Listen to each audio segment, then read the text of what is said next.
Muito bom dia, comunidade ICL, seja bem-vinda para mais uma edição do Desperta ICL, hoje comigo, César Calejon. Estamos começando esta manhã do dia 27 de junho. Vamos lá, porque hoje tem muita coisa, tá? Então, estamos no ar pelas redes do Edu Moreira, do ICL, do Leandro Demori e pelos nossos canais afiliados, que vocês também já conhecem aí, a gente, rádio, televisão, o ICL não para de crescer e chegando aí aos 4 cantos do mundo, por que não dizer, não só do Brasil, tá? Então, muito bom dia, 7 horas e 1 minuto, pontualmente, pessoal aqui do mundo inteiro, literalmente Ribeirão Preto, de São Paulo, Aracaju, Itanhaém, aqui no litoral de São Paulo também, Maceió, Praia Grande, Porto Alegre, na Holanda, Petrópolis no Rio de Janeiro, Imbuiá em Santa Catarina, Leme aqui em São Paulo, Fortaleza, enfim, pessoal, Criciúma, obrigado pela audiência e pelo carinho de vocês que nos acompanham de todas as partes do Brasil e do mundo, o ICL que não para de crescer, graças à força e à coesão dessa comunidade linda que a gente tem. Bom, gente, vamos lá? Muita coisa para a gente trabalhar hoje, escândalos, bombas, pedido de mobilização da nossa comunidade, isso é importantíssimo, eu vou falar com vocês hoje aqui no Desperta e no N1 também, porque é um assunto extremamente sério e que a gente vai precisar do engajamento da nossa comunidade, aquilo que a gente sabe que a gente faz muito bem. A comunidade ICL, além de ser uma comunidade gigante, é muito coesa, atua de uma forma muito organizada e a gente vai precisar dessa coesão hoje, tá? Gente, vamos lá, começar com vocês aqui, trabalhando essa pauta da Folha de São Paulo. Isso foi publicado pelos colegas Bruno Bogossian, Vitória Azevedo e Júlia Scheibe, na Folha de São Paulo, agora há pouco, 3 horas atrás, na madrugada desse dia 27. Que dá conta do seguinte: o governo dá sinais para a saída de Juscelino e cúpula do União Brasil vê troca como certa. Aliados do ministro dizem que auxiliares do petista buscaram partido para tratar da situação. Gesto e fala de Lula foram lidos como recado. Vamos lembrar, né, que o Juscelino, que comanda o Ministério das Comunicações, é um cara que só trouxe dor de cabeça para o governo até agora. Então existe essa questão da governabilidade, existe a questão da política real, que deve ser compreendida em termos de garantir a vigência do atual governo. Agora, existe um limite, né? Existe um limite. O União Brasil mesmo, muitas vezes, não votou alinhado com os interesses do governo Lula e o Juscelino Filho trouxe todas as sortes de problemas. Utilizou voos oficiais para ir em evento de cavalo, depois esteve envolvido com suspeitas de corrupção. Não é possível que, a despeito de ter que fazer algum tipo de acordo com partidos do Centrão como o União Brasil, não exista ninguém um pouco mais qualificado. Não é possível que o governo Lula seja obrigado a manter um sujeito que, além de não entender nada do riscado, ainda traz todo tipo de problema. Então, diz o texto aqui da Folha de São Paulo que integrantes da cúpula do União Brasil dão como certa a saída de Juscelino Filho da esplanada do presidente Lula. Filiado à legenda, ele comanda o Ministério das Comunicações e foi indiciado pela Polícia Federal por suspeita de corrupção, como eu mencionei anteriormente.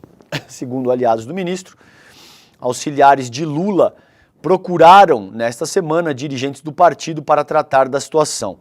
O gesto, uma declaração do presidente nesta quarta, foram lidos como sinais de que o próprio governo encara a demissão de Juscelino como provável. O ministro tem sido alvo de acusações desde o início do governo Lula, porém descartava demiti-lo sob pena de desencadear uma crise com União Brasil. O partido tem 59 deputados e 7 senadores e é considerado importante, ele é importante, não tenho a menor dúvida disso, para garantir a aprovação de projetos relevantes ao governo, ainda, gente, que por muitas vezes o União Brasil vote contra os interesses do próprio governo federal, tá? Mas, sobretudo, em pautas fundamentais, o União Brasil é fundamental, sim, para a base. Essa pauta irrita muita gente na esquerda, muita gente não gostaria que o governo Lula tivesse que conciliar tanto como efetivamente o faz, mas o dado material hoje é que a gente tem um dos congressos mais reacionários, possivelmente o Congresso Nacional mais reacionário da história, o que pode piorar, dependendo da forma como as pessoas votarem nesse próximo pleito, mas tem que existir um limite, né? Tem que existir, riscar uma linha no chão e dizer, ok, a gente está disposto a conversar, a gente está disposto a dialogar, a gente está disposto a fazer concessões em troca do apoio que é tão necessário, sobretudo para a governabilidade e para avançar projetos fundamentais para o governo e para o país, mas não dá para manter um cara que, além de não entender nada do riscado, só dá dor de cabeça, tá? Então, ontem, na quarta-feira, Lula admitiu a hipótese de demissão pela primeira vez em entrevista ao site UOL. O Lula esteve no UOL ontem pela manhã, dias depois de tê-lo defendido. Ele afirmou que, caso o ministro seja denunciado pela PGR, ele terá de mudar de posição, segundo aspas do próprio Lula. A Polícia Federal indiciou o ministro sob suspeita dos crimes de organização criminosa, lavagem de dinheiro, corrupção passiva, falsidade ideológica e fraude em licitação. O Juscelino nega, né? Os investigadores apontaram que ele integra uma organização criminosa que cometeu crimes relacionados a desvio de recursos de obras de pavimentação custeadas com dinheiro público, direcionados à estatal federal Codevasf, que é a Companhia de Desenvolvimento dos Vales do São Francisco e do Parnaíba. A investigação foi enviada para avaliação da PGR, que hoje é comandada pelo Paulo Gonet, e cabe ao órgão se manifestar sobre a efetivação da denúncia. Vamos acompanhar isso. Ao que tudo indica, já existe essa negociação já está em curso. União Brasil tem outros 2 representantes na esplanada, que são o Celso Sabino, no turismo, e o Valdez Góes. O Sabino já foi colocado ali para atender esses interesses do União em termos de alianças e coligações e governabilidade, tá? Vamos ver como é que isso evolui, é um assunto importante e a gente tem que ficar de olho para o que o Lula vai fazer considerando o Juscelino Filho aí. Gente, 7h09 nesse instante, vamos para o site do iclnoticias.com.br. Vocês já sabem, quer se manter informado, quer se manter bem informado, informação confiável e de qualidade, acesse todos os dias iclnoticias.com.br. Esse texto está na coluna da Juliana Dalpiva e é assinado pela Carla Gamba. STF decide que o usuário poderá possuir até 40 gramas de maconha. Quantidade de maconha autorizada pelo STF ficará vigente até que o Congresso decida sobre a questão. Que foi exatamente, a gente teve uma entrevista muito boa, uma conversa muito boa com o doutor Fernando Fernandes ontem no N1 e ele explicou exatamente isso. Ele explicou, olha, a Corte Constitucional não está legislando porque a legislação já existe. O que o STF está fazendo a essa altura é determinando balizas que faltam para se decidir como a legislação é efetivamente aplicada. É disso que se trata. Então, essa conversa de que o ativismo judicial do STF, o STF está atropelando o legislador, etc. e tal, não caiam nessa esparrela. A questão é que, como a legislação está formulada atualmente, faltam critérios, sobretudo, para distinguir traficante de usuário. E isso é um problema gigante, porque numa república que se constituiu com base num legado histórico e cultural de um modelo escravocrata, escravista, é óbvio que essa decisão acaba sendo tomada na ponta da linha com base em parâmetros raciais, com base em parâmetros socioeconômicos, e isso fere os direitos fundamentais do cidadão que são previstos no artigo 5º da Constituição brasileira.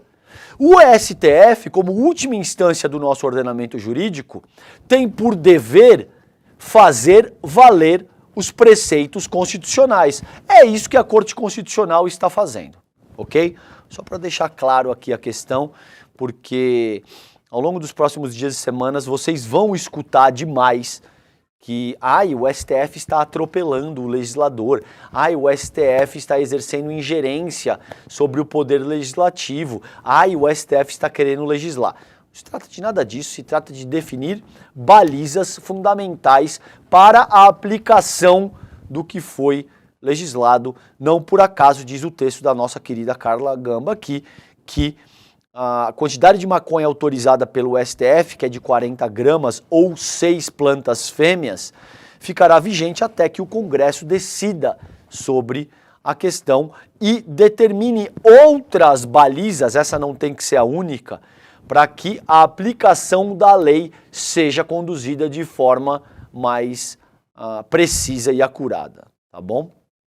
Porque senão isso fica na mão de um policial militar ou de outras instâncias do Poder Judiciário definir com base em parâmetros de raça, de socioeconômicos, enfim, políticos de todas as ordens, e isso é inconstitucional.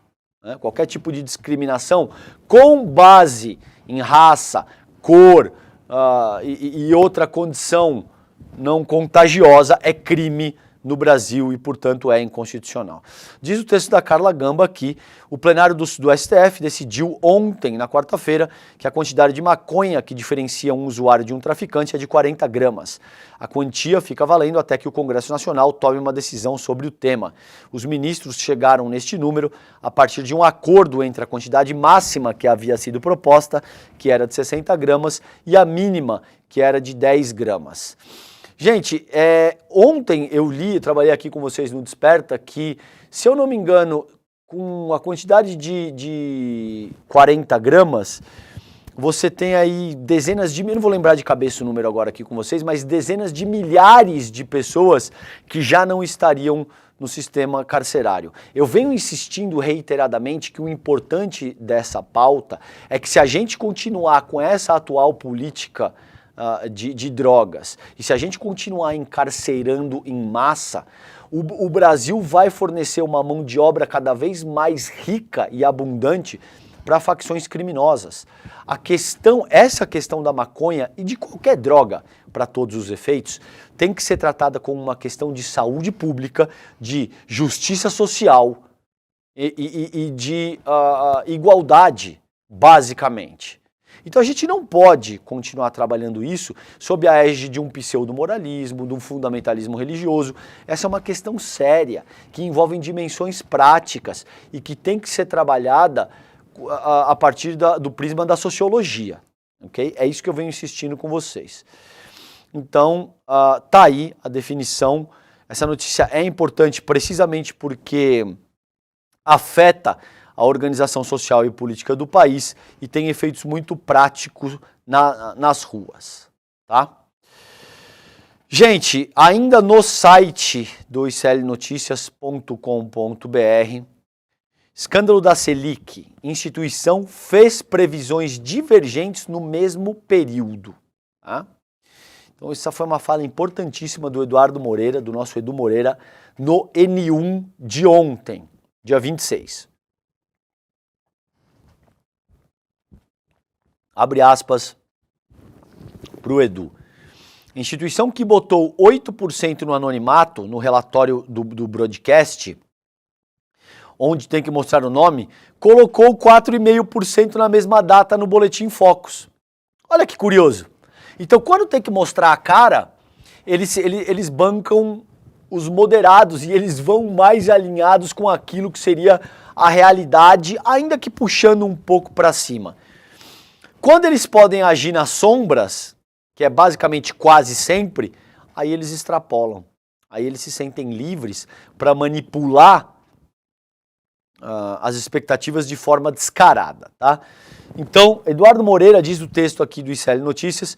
Eduardo Moreira já tinha denunciado no ICL Notícias, primeira edição, que o relatório Focus, um dos principais instrumentos para estabelecer a taxa Selic de juros, é passível de manipulação, por manter em anonimato os bancos e instituições financeiras que fazem os prognósticos. Ele apontou divergência entre as previsões que bancos fizeram sem se identificar e as publicações na pesquisa da Broadcast, em que todos sabem quem fez a análise.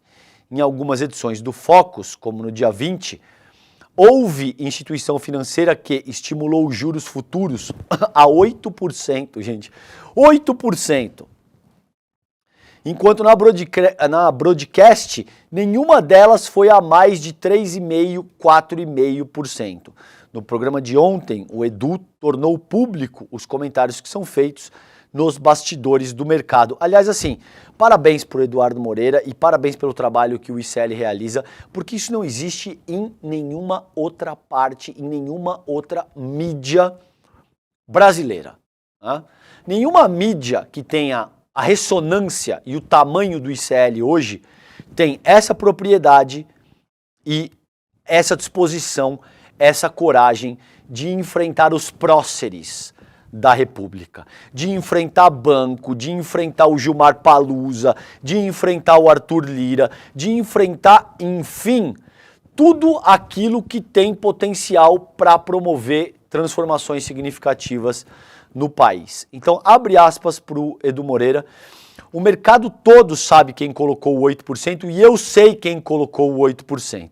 Eu sei, mas não posso dizer. E todo mundo que é do mercado e me assiste, ou tem amigo que assiste, sabe que eu sei, revelou o criador do ICL. Essa é a bomba do dia. A mesma instituição que botou 8% no anonimato, no relatório do broadcast, onde tem que mostrar o nome, colocou 4,5% na mesma data. Então vocês querem saber?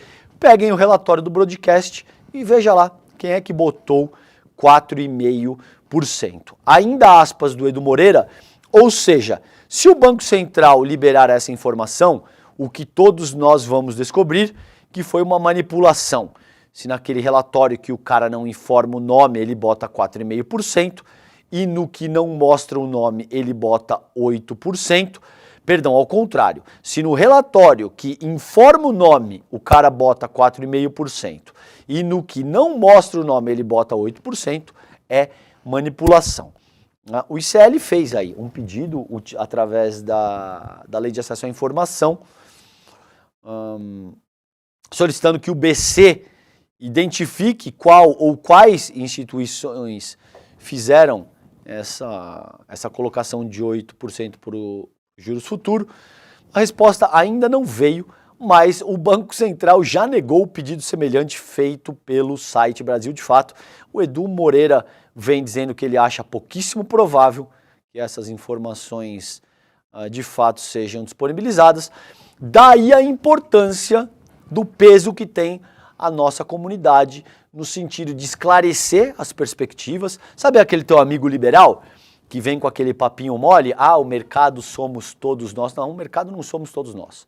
O mercado são esses 150 endinheirados aí, né? Sobretudo banqueiros, grandes investidores, que determinam as expectativas futuras de como a nossa macroeconomia funcionará. Já cabe esclarecer isso. E cabe exercer pressão de que o Banco Central é independente do governo, mas ele não pode ser independente da população que, teoricamente, ele pretende servir.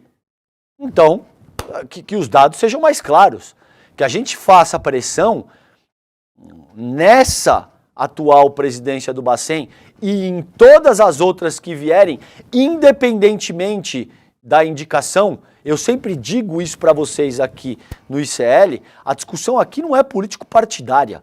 A gente não está aqui para defender nenhum partido ou nenhuma ideologia, em última análise, que tenha compromisso partidário. É óbvio que todos temos as nossas ideologias, sobretudo as pessoas que trabalham no ICL estão alinhados com pensamento crítico e emancipação popular. Não tenho a menor dúvida disso, que nós temos essa ideologia. Agora, a discussão aqui jamais será político-partidária. Se a gente tiver que criticar, a gente critica, como a gente faz com alguma frequência, a gente apanha da própria esquerda com alguma frequência por conta disso e seguiremos criticando se for o Campos Neto, se for o Galípolo, quem quer que esteja à frente da presidência do Bacen tem que garantir que a instituição se comunique de forma transparente, disponibilize dados e disponibilize, sobretudo, esse tipo de expectativa que determina os rumos da nossa macroeconomia, ok? Gente, ainda no site iclnoticias.com.br, golpistas perderam na Bolívia. Eles perdem no Brasil, eles perdem nos Estados Unidos, eles perdem na Bolívia, perderam ontem de novo na Bolívia. Eu vou começar com vocês dizendo o seguinte. Existem especulações, segundo o próprio general Juan José Zúñiga disse, né, depois do golpe que ele tentou fracassar, veja que curioso. Ele disse que quem tentou dar um autogolpe foi o próprio presidente, o Luiz Arce. Ele disse que o Arce está com uma popularidade baixa, que existe um racha interno dentro do MAS, que é o Movimento ao Socialismo, que é o partido do Evo Morales, que é o padrinho político do Luiz Arce. Ao que tudo indica, eu conversei com analistas que entendem muito de Bolívia e que me disseram que sim, que existe, que de fato essa divisão existe, mas que isso não serve para explicar uma tentativa de golpe de Estado, né? Não é por acaso que há alguns anos a gente viu o Elon Musk dizendo que ele daria golpe em quem ele quisesse, se referindo à Bolívia, se referindo ao golpe de 2019 que foi até concretizado, depois ele foi revertido, mas foi concretizado contra o Evo Morales, porque a Bolívia e aquela região ali, Bolívia, Chile, Argentina, formam o Triângulo do Lítio. Um mineral que é absolutamente fundamental, sobretudo para fazer aparatos tecnológicos, né? Principalmente considerando aí, no caso do Musk, as baterias dos carros Tesla que ele fabrica. O Musk disse isso abertamente. Nós vamos dar golpe em quem a gente quiser.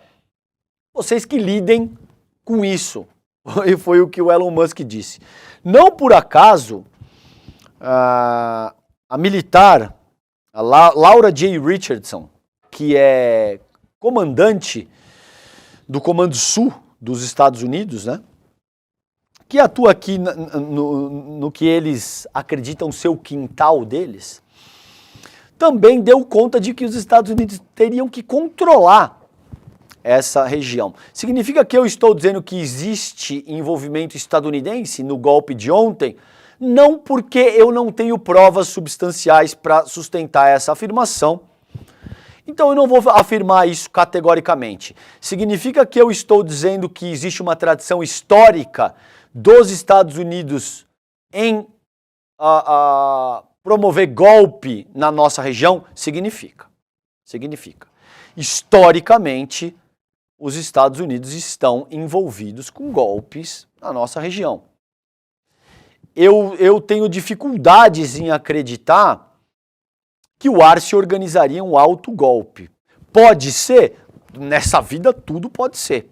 Se o senhor general Juan José Zúñiga demonstrar provas do que ele está afirmando, se ele tiver algum tipo de gravação, se ele tiver algum tipo de diálogo, se ele tiver qualquer prova substancial para corroborar o que ele está propondo, que essas provas sejam levadas em conta. É o que eu disse para vocês anteriormente. O debate aqui jamais será partidário. Se provas forem apresentadas, eu mudo o meu posicionamento imediatamente, considerando o quão robustas essas evidências, essas provas se demonstrarem. Até aqui, 7h26 da manhã do dia 27 de junho, eu não tenho elementos para afirmar que o golpe de Estado tentado e fracassado ontem pelo general Juan José Zúñiga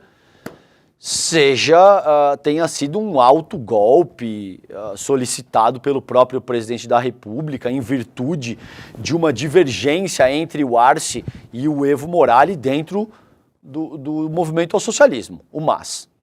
Eu acho, honestamente, pouco provável, mas se provas forem apresentadas nesse sentido, que a gente avalie essas provas e leve tais evidências em consideração. Até esse minuto, eu acho que isso é pouquíssimo provável e me parece honestamente uma tese um tanto quanto absurda. Vamos brevemente para o texto do ICL Notícias, porque ainda tem muitas coisas, que eu quero trabalhar com vocês nessa edição do Desperta. Então, o general, o Zúñiga, foi preso após a tentativa de golpe contra o presidente Luiz Arce nesta quarta-feira, ontem. Ele foi detido em frente à sede do Exército Boliviano em La Paz, capital do país, e levado para a sede da Força Especial de Luta contra o Crime para prestar esclarecimentos. O Ministério Público acusa o general de ter cometido, abre aspas, crimes de terrorismo e levante armado contra a segurança e a soberania do Estado. Que beleza se isso tivesse sido aplicado no Brasil aqui no 8 de janeiro, hein? Vocês já imaginaram?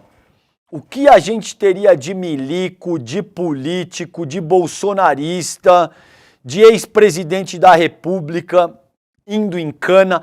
Aliás, é isso que está faltando, né, gente, no Brasil? É esse tipo de medida séria, enérgica, rígida que está faltando no Brasil. E aí, na ausência desse tipo de punição, as pessoas vão botando as asinhas para fora. Elas percebem que, então quer dizer que a gente pode tentar um golpe de Estado e não existem grandes consequências? Vamos tentar de novo. Daqui a 2, 3 anos não tem problema nenhum. Se a gente perder a eleição, a gente tenta de novo, depois tem um processo de anistia, ninguém tem que responder por absolutamente nada e cá estamos. A gente tem as imagens aí do Zúñiga sendo preso. Eu vou pedir para o Vitinho, isso aí tá na agulha, me avisa aqui no ponto, senão você vai ajeitando. Vamos dar uma olhada nisso, para você que me assiste através do vídeo, para você que só me escuta, a gente tem as imagens do... Vamos ver. Os delitos por los cuales foi apreendido esta persona não são suficientes. Desde o Ministério do Governo vamos a realizar los requerimientos correspondientes para que se amplíen los verdaderos delitos por los cuales este sujeto debe pagar en un centro de reclusión en nuestro país. ¿Pueden retirarlo, por favor? Aí, tá bom, Vitinho. ¿Tiverá algo que dizer? E ele não diz nada na saída. E basicamente, o que foi dito aí em espanhol é que o futuro, possíveis outros crimes serão averiguados, que esse sujeito deve ser detido, ele deve ser conduzido a um centro de detenção, então está sendo tratado de uma maneira absolutamente adequada, como um golpista tem que ser tratado. É um criminoso, um golpista que está sendo tratado de forma adequada. Para você que não viu a imagem, haviam ali policiais encapuzados, fortemente armados, com o general Zúñiga algemado com as mãos para trás e a fala precisamente de uma dessas pessoas, de um desses policiais, é isso que eu acabei de relatar para vocês aqui. Então, o que aconteceu aí? O Arce reuniu outros militares,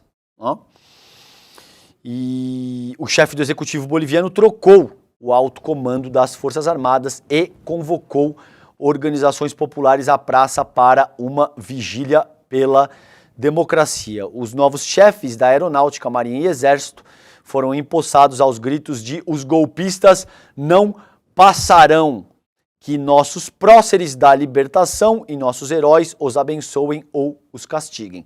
Ficam posicionados como comandante das Forças Armadas Nacionais da Bolívia, disse Arce em cerimônia ocorrida na Casa Grande del Pueblo, sede de governo da Bolívia. Após ser preso, o general tentou colocar a responsabilidade da tentativa de golpe em Arce, isso aí que eu acabei de relatar para vocês antes de começar a ler a notícia.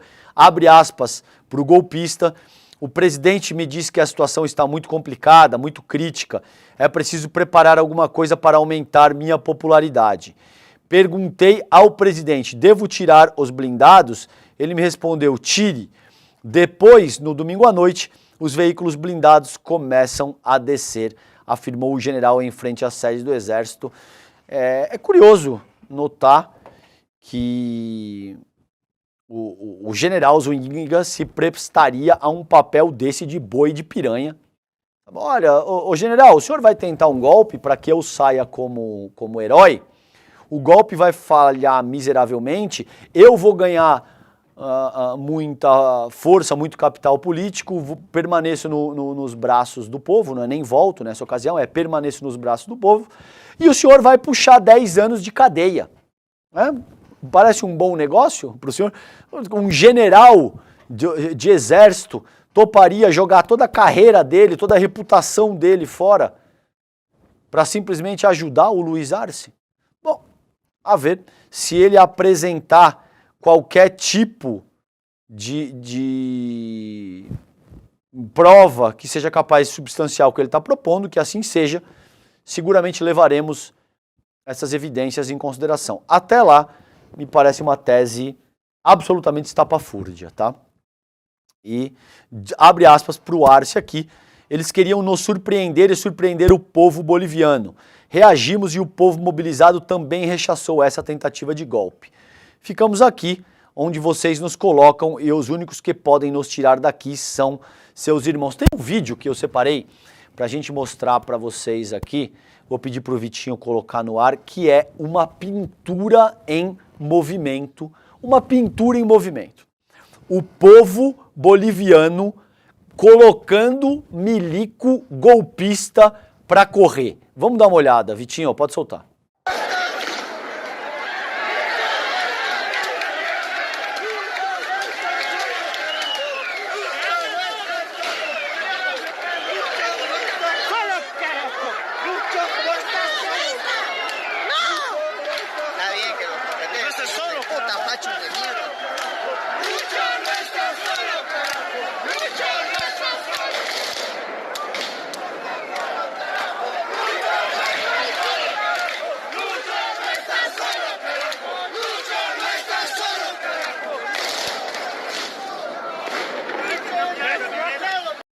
Tá aí, essa é a reação do povo boliviano que botou a milicada golpista para correr sob os gritos de "o Arce, o Lucho no está solo", não está sozinho, e emendando um palavrão que eu não vou repetir aqui porque são apenas 7h34 da manhã. Então, gente, é isso, né? O Zúñiga foi preso, existem todas essas possíveis versões e tudo isso que está sendo aventado. As organizações dos Estados americanos condenaram o golpe. O texto do Luiz Almagro, que é o secretário-geral da Organização dos Estados Americanos, é que, abre aspas, a Secretaria-Geral da OEA condena da forma mais contundente os acontecimentos na Bolívia. O exército deve submeter-se ao poder civil legitimamente eleito. Enviamos nossa solidariedade ao presidente Luiz Arce, ao seu governo e a todo o povo boliviano. A comunidade internacional, a OEA e a Secretaria-Geral não tolerarão qualquer violação da ordem constitucional legítima na Bolívia ou em qualquer outro lugar. O Lula também se manifestou, abre aspas para ele, dizendo: como eu sou um amante da democracia, eu quero que a democracia prevaleça na América Latina. O golpe nunca deu certo. Nunca deu certo. Não deu certo nos Estados Unidos, não deu certo no Brasil, não deu certo na Bolívia. A questão é que o povo boliviano reagiu de uma forma muito enérgica, muito adequada, e as instituições bolivianas também reagiram de uma forma muito mais adequada do que o que vem acontecendo em outros lugares, como o Brasil e nos Estados Unidos. Figuras como Trump, por exemplo, incitaram a invasão ao Capitólio no 6 de janeiro de 2021.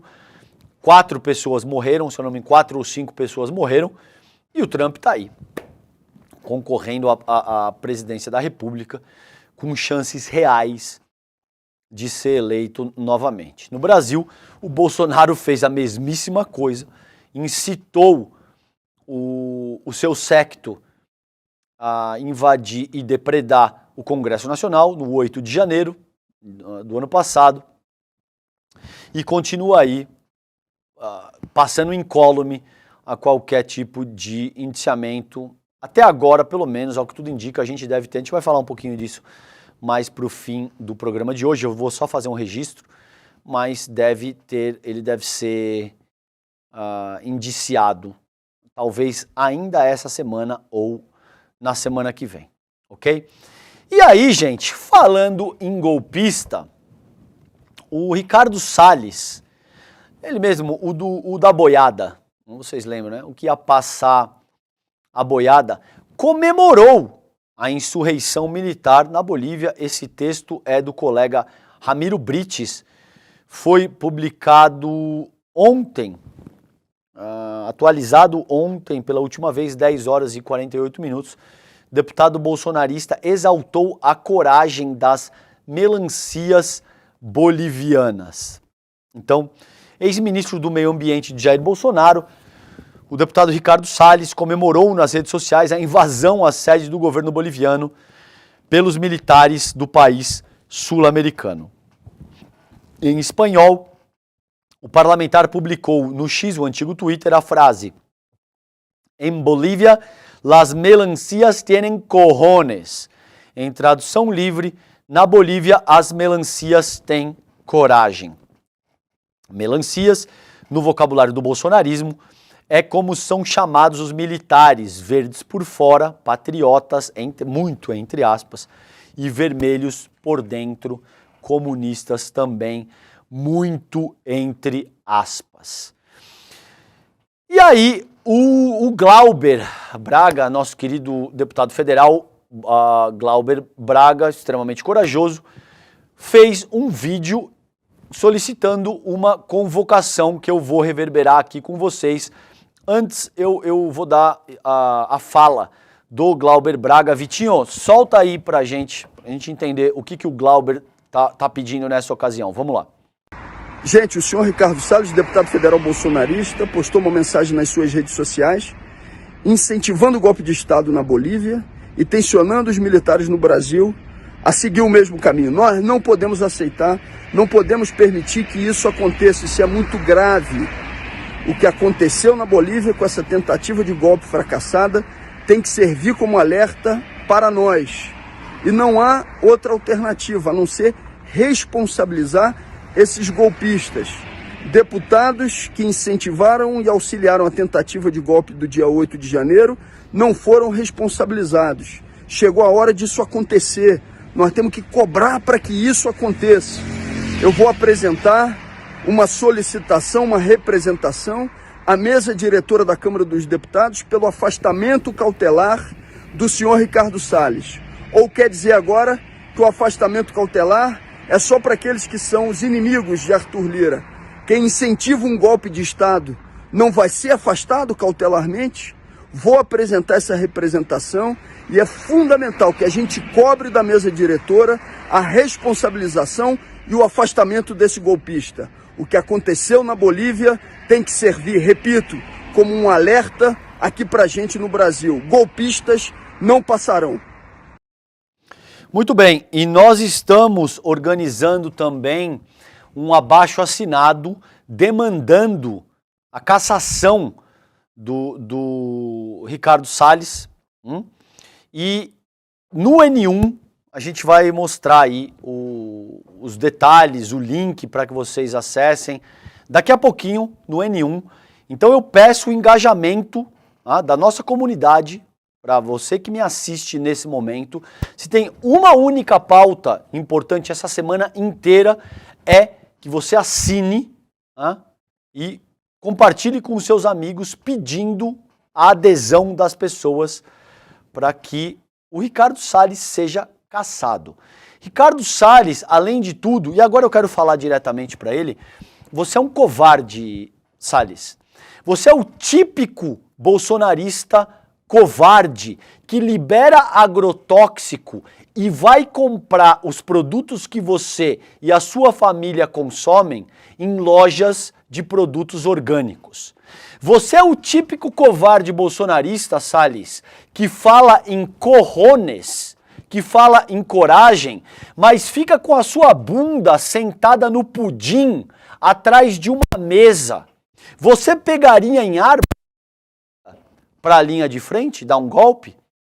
Você incitou os bolsonaristas de todas as formas possíveis, como você continua fazendo, mas você foi invadir o Congresso Nacional ou você ficou com a sua bunda sentada no pudim atrás de uma mesa, como diz a música do Legião Urbana, que eu não posso repetir a letra aqui nesse horário, com aquilo que vocês sabem na mão. A produção está pedindo para eu tirar o quê? Fala, Vitinho, o áudio tá ruim? Tirei do bolso aqui. Tá, o chat também me diga aí se o áudio tá bom. Então, assim, o Ricardo Salles é esse tipo de covarde que incita os outros a brigarem por ele e se esconde atrás do cargo parlamentar. E fica com a bunda dele sentada no pudim, quietinho.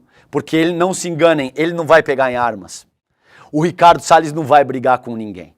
Ele não vai pegar em armas, ele não vai para a linha de frente, ele não tem. O cojones que ele está exaltando dos golpistas bolivianos, ele só serve para lamber esses cojones. Porque ele mesmo não tem. Ele não tem esse tipo de disposição e coragem. O Ricardo Salles é o tipo de canalha que libera agrotóxico e compra produto orgânico para a família dele. Enfim, o típico bolsonarista falastrão e covarde que deve ser cassado porque o Congresso Nacional não pode permitir parlamentares golpistas que querem derrubar o nosso processo democrático e o nosso Estado de direito. Isso não é possível, a gente não pode conviver mais com esse tipo de coisa. E daqui a pouquinho, no ICL Notícias primeira edição, a gente vai apresentar formalmente esse abaixo assinado com o link, como é que vocês fazem para se engajar nessa causa, para reforçar os pedidos para que o Ricardo Salles seja cassado com base nesse tipo de fala absurda, esse covarde patético que é o Ricardo Salles, ok? Gente, 7 horas e 44 minutos, vamos lá, eu vou girar a pauta aqui com vocês. Isso é uma bomba eu vou até tomar um pouquinho d'água porque essa é uma bomba.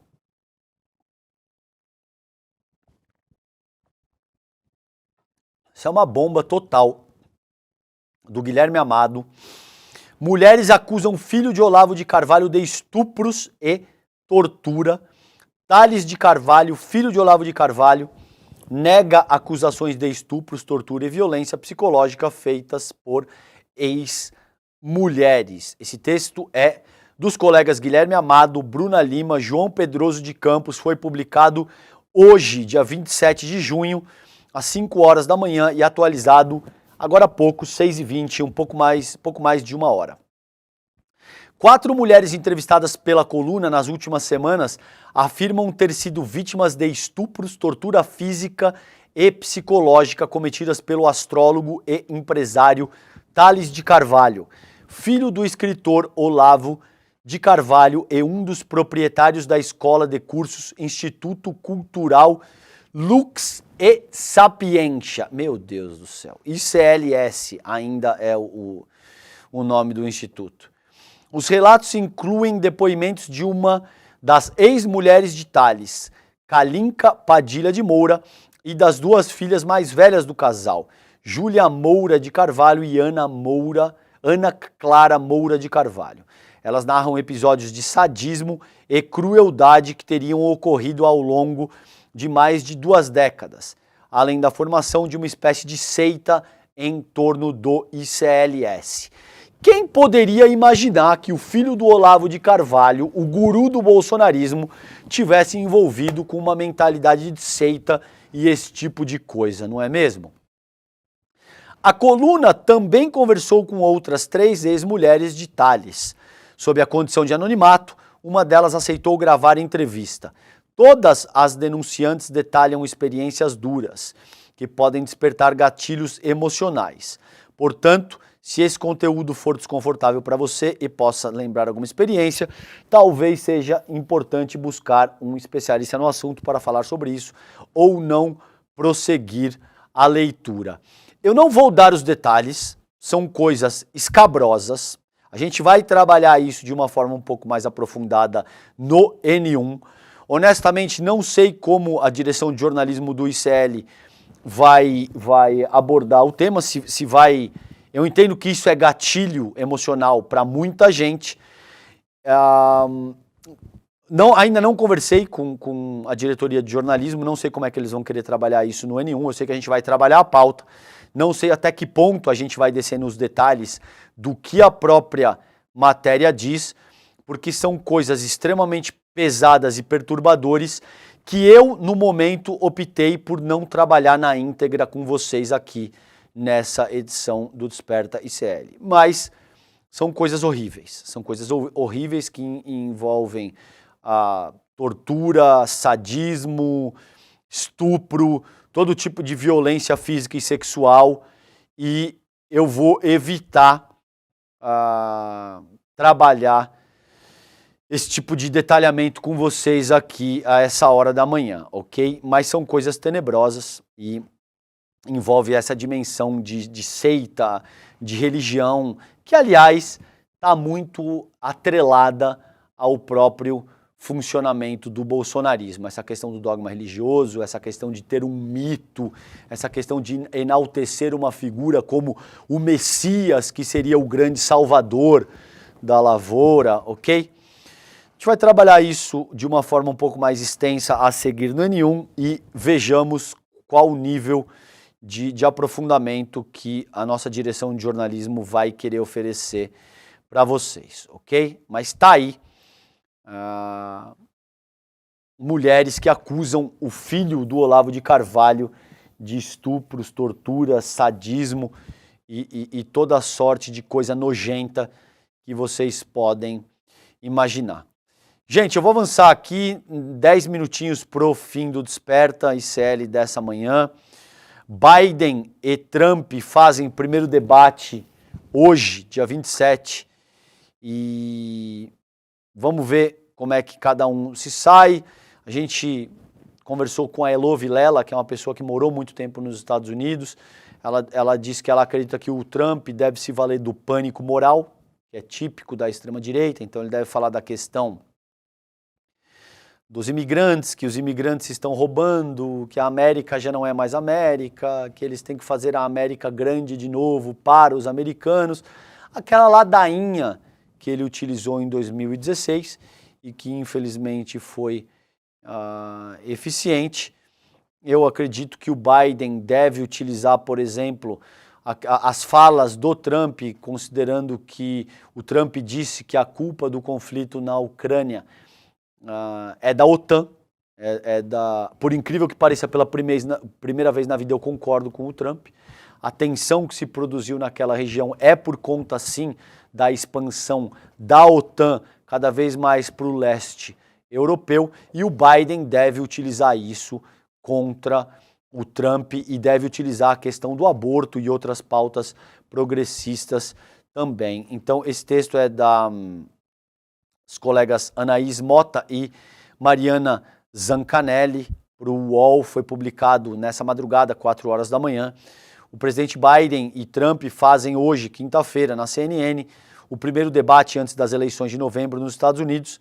As últimas pesquisas apontam para uma disputa acirrada, com os dois candidatos em empate técnico e pouco impactados pelas condenações de Hunter Biden e do próprio Donald Trump na justiça.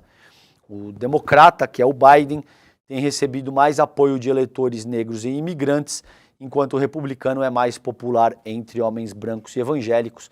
Vamos ver também, gente, se o acordo que resultou na liberdade do Julian Assange pode, de alguma forma, mexer nessa equação. Isso seguramente mexe com os progressistas do mundo inteiro e, a meu ver, pode sim, de alguma maneira, fortalecer a candidatura do Joe Biden. Vamos ver se isso acontece ou não, ok? Nos Estados Unidos, o presidente e o vice-presidente não são eleitos diretamente pelo voto dos cidadãos. Vocês sabem, tem aquela questão dos colégios eleitorais nos respectivos estados. Um candidato precisa conquistar 270 dos 538 representantes do colégio eleitoral. Então é curioso, porque a maior democracia do mundo também é uma democracia, no mínimo, complicada, vamos dizer assim, porque a pessoa pode receber mais votos populares e ainda assim ela não será eleita. Então Biden e Trump estão rigorosamente empatados com 44%, outros 8% dos entrevistados têm intenção de votar em outros candidatos e 4% das pessoas consultadas não souberam ou não quiseram opinar. Como eu disse, está aqui no texto, imigração e aborto são questões relevantes para decidir o voto. Vamos ver como é que esse debate sai hoje. Evidentemente, a disposição física e a lucidez do Biden, sendo honesto com vocês, preocupa, porque muitas vezes ele já tem uma idade bastante avançada, o Trump é pouca coisa mais novo. Vamos ver como é que o Biden se conduz nesse debate, se ele tem vigor, se ele tem energia, se ele tem coerência nas suas falas, e esse primeiro debate é fundamental, é muito importante para que a gente entenda quais armas serão utilizadas e qual o vigor, qual a energia que cada um dos candidatos se apresentará. Tá? Gente, quero deixar 2 registros nesses 7 minutos finais. Do Gilmar Palusa, é algo que a gente vai bater reiteradamente ao longo dessa semana, a gente vem falando disso e continuaremos denunciando o absurdo que é o Gilmar Palusa. Aqui tem um texto na coluna da Malu Gaspar, do Johannes Heller, colega Johannes Heller, que diz que ex-PGR, que blindou o clã Bolsonaro, Aras discutirá a judicialização da política. Então, recolhido perdão pelo sarcasmo e pelo deboche, mas algumas coisas de fato são demais para mim. Recolhido desde tentativa fracassada de ser reconduzido por Lula, ex-chefe do Ministério Público Federal tenta se reabilitar após proteger então presidente em processos no STF. Daí o Aras vai participar do Gilmar Palusa falando acerca de judicialização da política. Acreditem se quiser... Bom, eu gostaria de ouvir, né, a fala, talvez ele vá dizer, não, de fato, a gente tem que judicializar mesmo. Eu, por exemplo, defendi inequivocamente o Jair Bolsonaro e o blindei de todas as formas possíveis. Talvez esse seja o conteúdo da explanação que o Aras fará no Gilmar Palusa, ok? Gente, Metrópolis, site Metrópolis do colega Luiz Vassalo, foi publicado há pouco, 6h29 da manhã, Polícia Federal faz buscas na casa de ex-executivos da Americanas. Polícia Federal deflagrou a Operação Disclosure e cumpre buscas e apreensões em endereços de 14 investigados, entre eles CEOs e ex-diretores. Curioso que os 3 sócios sequer aparecem na equação, né? A Polícia Federal deflagrou na manhã de hoje, quinta-feira, dia 27 de junho, a Operação Disclosure para investigar supostos crimes contra o mercado financeiro e organização criminosa cometidos por ex-diretores e ex-executivos das lojas Americanas. Entre os alvos estão importantes nomes como o ex-presidente da rede, Miguel Gutierrez, e o ex-CEO, João Guerra Duarte Neto. Ao todo são 14 investigados. Os mandados estão sendo cumpridos no Rio de Janeiro. Os crimes pelos quais os ex-executivos são investigados são manipulação de mercado e uso de informação privilegiada. Segundo a decisão judicial que autorizou a operação policial, a PF atribui aos investigados manobras fraudulentas destinadas a alterar os resultados reais da empresa com o objetivo de receber vantagens indevidas com o pagamento de bônus por metas atingidas e elevar de forma ilícita a cotação das ações das Americanas, pois assim gerariam ganhos financeiros não justificados, visto que alguns dos investigados tinham participação acionária nas empresas. Curioso que o Sicupira, o Teles, o Paulo Leman, essas pessoas não são nem citadas. Os reais donos da empresa não são sequer citados.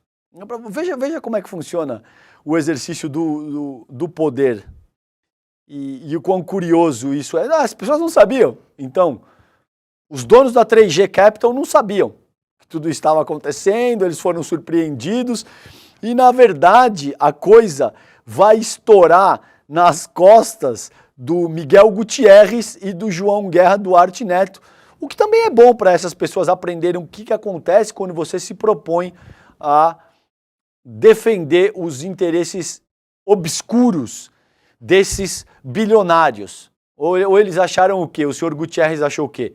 Que bilionário vai ser processado e vai ser preso?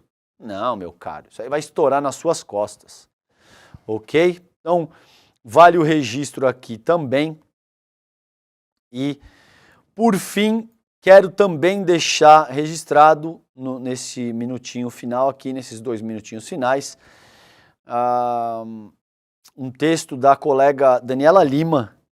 Foi publicado ontem. PF está na fase final de 2 inquéritos que envolvem Bolsonaro. A gente vem trabalhando isso, a gente disse isso ao longo dessa semana, sobretudo no ICL Notícias, primeira edição.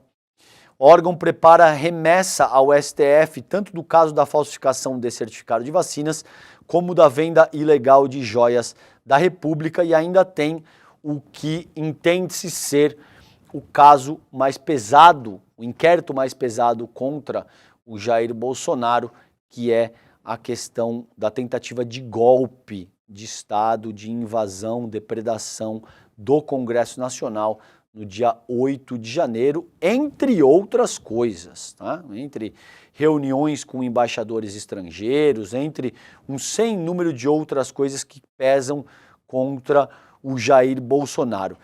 Como seria bom se as nossas instituições tivessem agido com a energia e com a celeridade que as instituições bolivianas agiram nessa ocasião, né? Seria bom ver militar golpista sendo imediatamente preso e submetido ao escrutínio público com as mãos algemadas para trás, e como seria bom ver o golpista mor respondendo pelos crimes que ele cometeu. A gente vai falar mais a respeito desses e de outros temas no ICL Notícias primeira edição. Com isso, eu encerro mais essa edição do Desperta ICL. Eu estou agora também no ICL Notícias primeira edição e vocês ficam com a nossa programação no N1. Obrigado pela companhia, pela audiência de vocês hoje aqui. Um beijo grande, fiquem bem, tchau, tchau. O cara que foi eleito um dos 40 maiores professores de negócios do mundo topou dar uma aula para o ICL. Ele vai nos dar uma aula sobre o vício em tecnologia que tomou conta da vida de todo mundo, enriquecendo empresas e destruindo vidas, explicando quais são os segredos por trás desse vício e nos ensinando a gerenciar esse que pode ser um dos maiores problemas na vida de todo mundo, nos roubar anos de vida literalmente. O nome dele é Adam Alter, ele que escreveu o best-seller Irresistible, que quer dizer irresistível em português, com muito tempo em primeiro lugar na lista de mais vendidos nos Estados Unidos. Para você se inscrever na aula que vai acontecer dia 7 de julho, 7/7, às 8 horas da noite, uma aula para assistir com os filhos, uma aula para assistir com todo mundo em casa e uma aula para não perder.